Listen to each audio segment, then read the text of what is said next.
The year is 1826. Constantinople stands as it has for centuries, a city of minarets piercing the sky, bazaars humming with commerce, and the weight of empire pressing down on every cobblestone. For nearly 400 years, one force has guaranteed the survival of the Ottoman Empire. Not diplomats, not sultans, not even faith. The Janissaries, elite soldiers forged in fire, trained from childhood, answering to no one but their own code. They are the reason empires tremble when Ottoman banners appear on the horizon. They are why cities surrender before the first arrow flies. They are the living, breathing embodiment of military perfection. But on this night, perfection will turn into poison. Imagine standing in the heart of Constantinople as the sun sets on June 15th.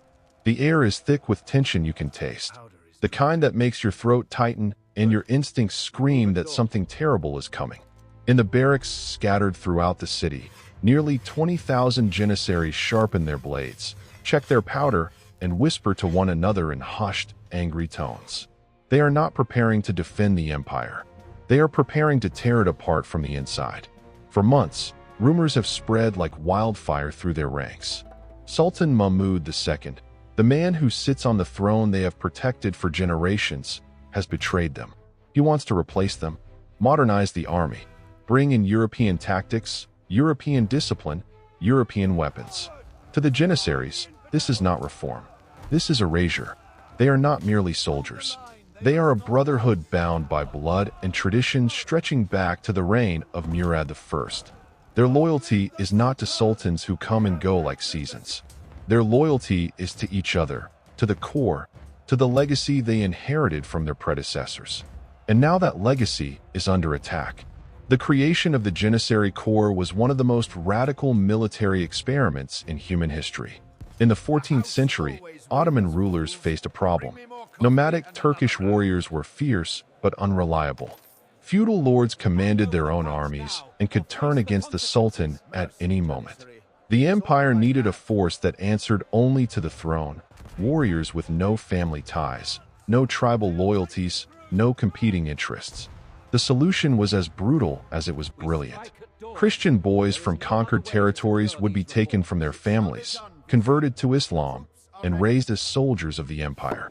Stripped of their past, molded into living weapons, they became the Devshirme, the harvested.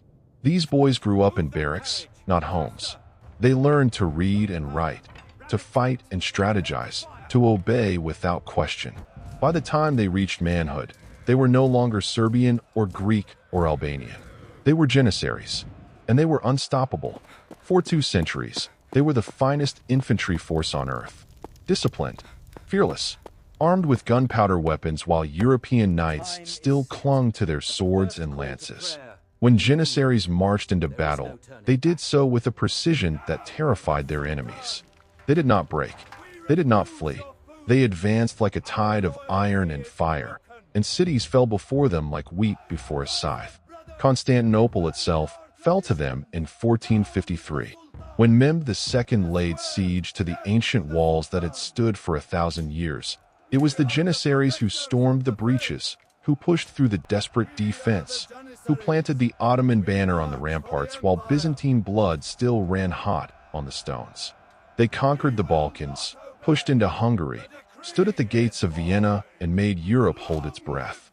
Empires rise and fall, but the Janissaries seem eternal.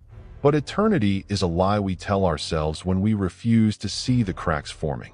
By the early 19th century, those cracks had become chasms. The Janissaries are no longer the disciplined force they once were. Somewhere along the way, privilege replaced purpose. They stopped being soldiers and became a military caste, a state within a state. They extort shopkeepers, intimidate officials, block reforms, and topple sultans who dare challenge their power. They have not won a significant battle in decades. European armies have surpassed them in tactics, technology, and training. The empire is bleeding territory to Austria, Russia, and local rebels. And the Janissaries, instead of defending it, are too busy protecting their pensions and privileges. Sultan Mahmud knows this. He has watched his predecessors try to reform the core and fail. Selim III attempted to create a modern army and was overthrown by a Janissary revolt. His cousin was strangled.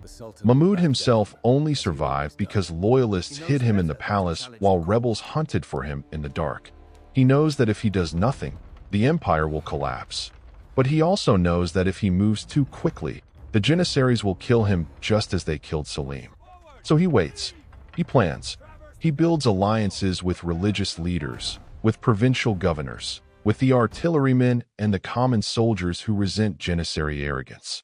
He quietly creates a new military unit called the Sekbani Sedet, a modern trained force that learns European drill and discipline. He tells the Janissaries this new unit is only supplementary, that it will not replace them. But everyone knows the truth. This is the beginning of the end for the old guard. And the Janissaries know it too. On the night of June 14th, orders went out to all Janissary barracks in Constantinople. Tomorrow morning, the new troops will conduct a training exercise in the hippodrome.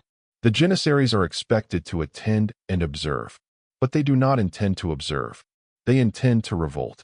Messengers move through the darkness, spreading word from barracks to barracks. Officers meet in secret, their faces hard with resolve. They have done this before. They have overthrown sultans, forced concessions, and reminded the palace who truly holds power in this empire. They will do it again.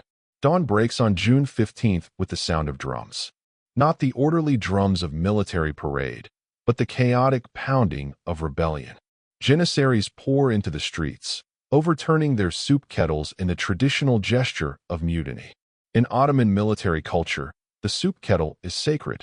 To overturn it is to declare that the soldiers reject their commander, that the compact between ruler and ruled is broken.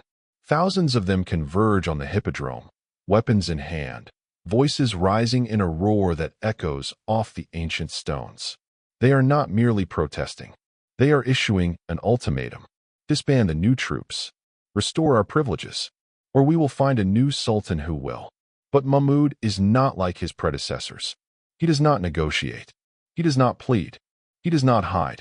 Instead, he acts with a speed and ruthlessness that catches the Janissaries completely off guard. Within hours, he declares the rebels enemies of the state and enemies of Islam. He secures a fetva, a religious decree from Sheikh ul-Islam, the highest religious authority in the empire. The decree states that the Janissaries are traitors and that killing them is not murder but holy duty. This is the stroke of genius that changes everything. The Janissaries have always claimed to be defenders of the faith. Now the faith itself has condemned them. Mahmud moves through the palace like a storm-gathering force. He orders the artillerymen, who hate the Janissaries for their arrogance, to prepare their cannons. He calls upon loyal troops, provincial soldiers, religious students, shopkeepers, anyone willing to defend the Sultanate. The response stuns even him. Thousands answer the call. For decades, the population of Constantinople has lived under the shadow of Janissary intimidation. Shopkeepers have paid protection money. Women have stayed indoors to avoid harassment. Citizens have watched the court decay into a gang of thugs while still demanding the respect due to heroes. The resentment has been building for years. And now, with the Sultan giving them permission, it explodes. By midday, the city has become a battlefield. The Janissaries, realizing too late that this time is different, retreat to their barracks. They barricade themselves inside, believing the thick walls will protect them as they always have. They have weathered political storms before. They expect Mahmud to eventually back down, to offer a compromise, to remember that he cannot rule without them. They are wrong. Artillery pieces are dragged through the narrow streets, wheels grinding on cobblestones, crews working in grim silence. The cannons are positioned around the Janissary barracks like executioners taking their places. No warning is given. No terms are offered. The order is simple. Destroy them. The first cannon shot tears through the afternoon air and punches into the barracks wall. Stone explodes inward, sending shrapnel ripping through the men inside. Then another shot. And another. The bombardment is relentless, methodical, merciless. Walls that have stood for generations crumble under the barrage. Fire breaks out, fed by gunpowder stores and wooden beams. Black smoke rises into the sky, visible from every corner of the city. Inside the barracks, chaos reigns. Men scramble for exits only to find them blocked by rubble or by loyal troops waiting with muskets leveled. Some try to fight back, firing from windows, but they are outnumbered and outgunned. The artillerymen, who have endured years of Janissary contempt, work their cannons with a fierce efficiency. Every shot is a settling of accounts. The Janissaries who survive the bombardment and manage to escape the burning buildings run into the streets, desperate for refuge. They find none. Mobs of citizens armed with clubs, knives, and whatever else they can find hunt them down. Decades of suppressed rage pour out in a night of bloodshed. Janissaries are dragged from hiding places, beaten, stabbed, their bodies left in the streets as warnings. Some try to blend into the crowd, shedding their uniforms, but neighbors recognize them and point them out. There is no mercy. The empire has decided that the Janissaries must be erased, and the people of Constantinople are eager to be the instrument of that erasure.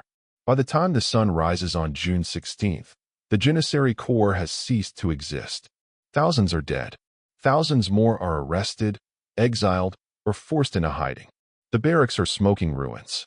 The soup kettles, symbols of a 400-year legacy, lie overturned and abandoned in the ashes. The auspicious incident, as it will be officially called, is complete. The empire has destroyed its own elite guard, the force that built it, the soldiers who were once its greatest strength. And in the immediate aftermath, many believe this is a triumph. Mahmud moves quickly to consolidate his victory. He disbands what remains of the Janissary order, confiscates their properties, and outlaws even the mention of their name. He accelerated his military reforms, creating new units trained in modern European tactics. For the first time in decades, the Ottoman Empire has an army that resembles those of its rivals. Diplomats from Europe take notice. Perhaps the sick man of Europe, as they have begun to call the Ottoman Empire, has some life left in it after all. But removing a tumor does not heal the body. And the Janissaries, for all their flaws, were more than just soldiers. They were administrators, engineers, governors of provinces, protectors of trade routes. They were the glue that held together a sprawling empire of dozens of ethnic groups, languages, and religions. Their elimination creates a vacuum, and vacuums in empires are never empty for long.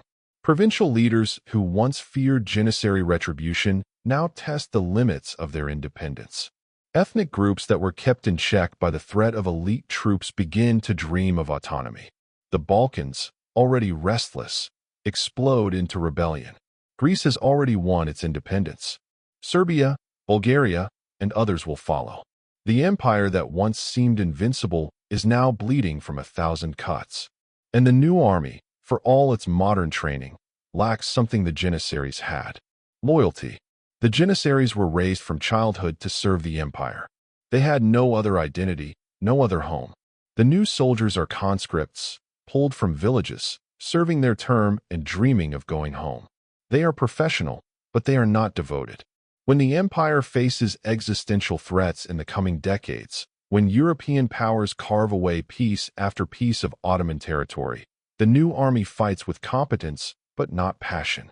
They do not have the fire that once made enemies tremble at the sight of Ottoman banners. There is a bitter irony in all of this.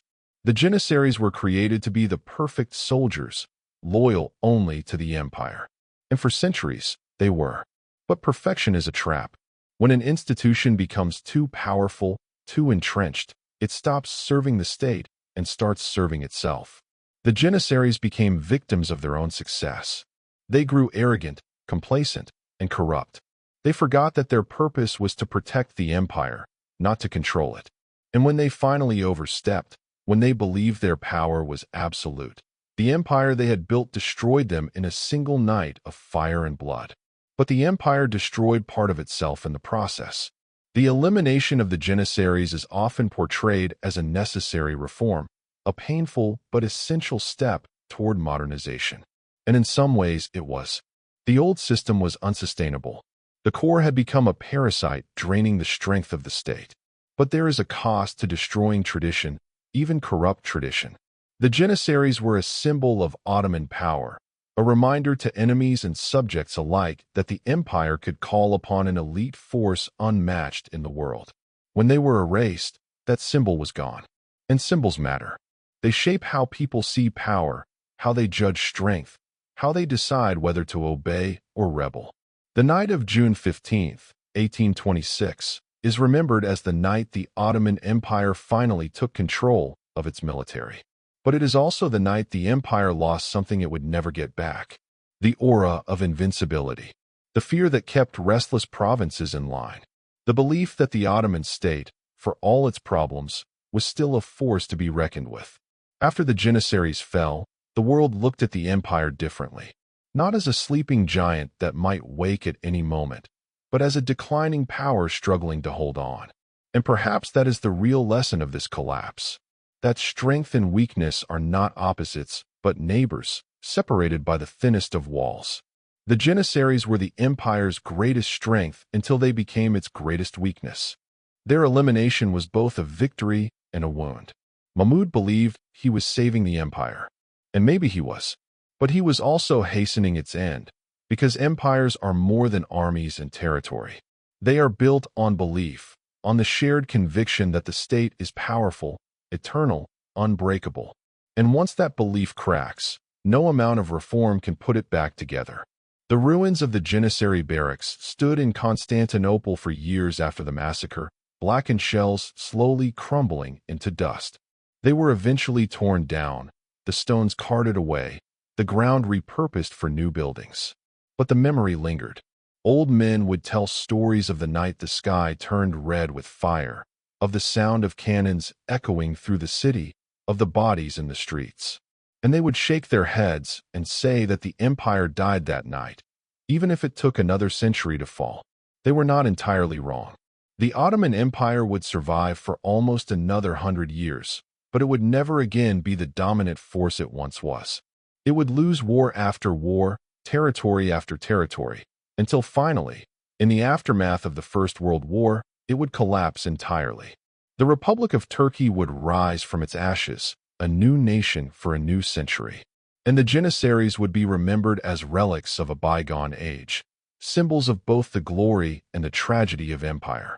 But on that night in 1826, as the fires burned and the cannons fell silent, none of that was certain.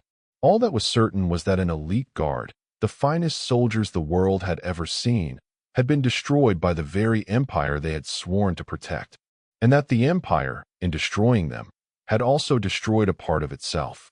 History does not deal in hypotheticals, but we cannot help but wonder. What if the Janissaries had accepted reform instead of resisting it? What if Mahmud had found a way to modernize them rather than eliminate them? What if the empire had managed to preserve the loyalty and discipline of the old core while adapting to the new realities of warfare? We will never know. What we do know is that on the night of June 15th, the Ottoman Empire made a choice. It chose survival over tradition, reform over loyalty, the future over the past. And it paid for that choice with blood.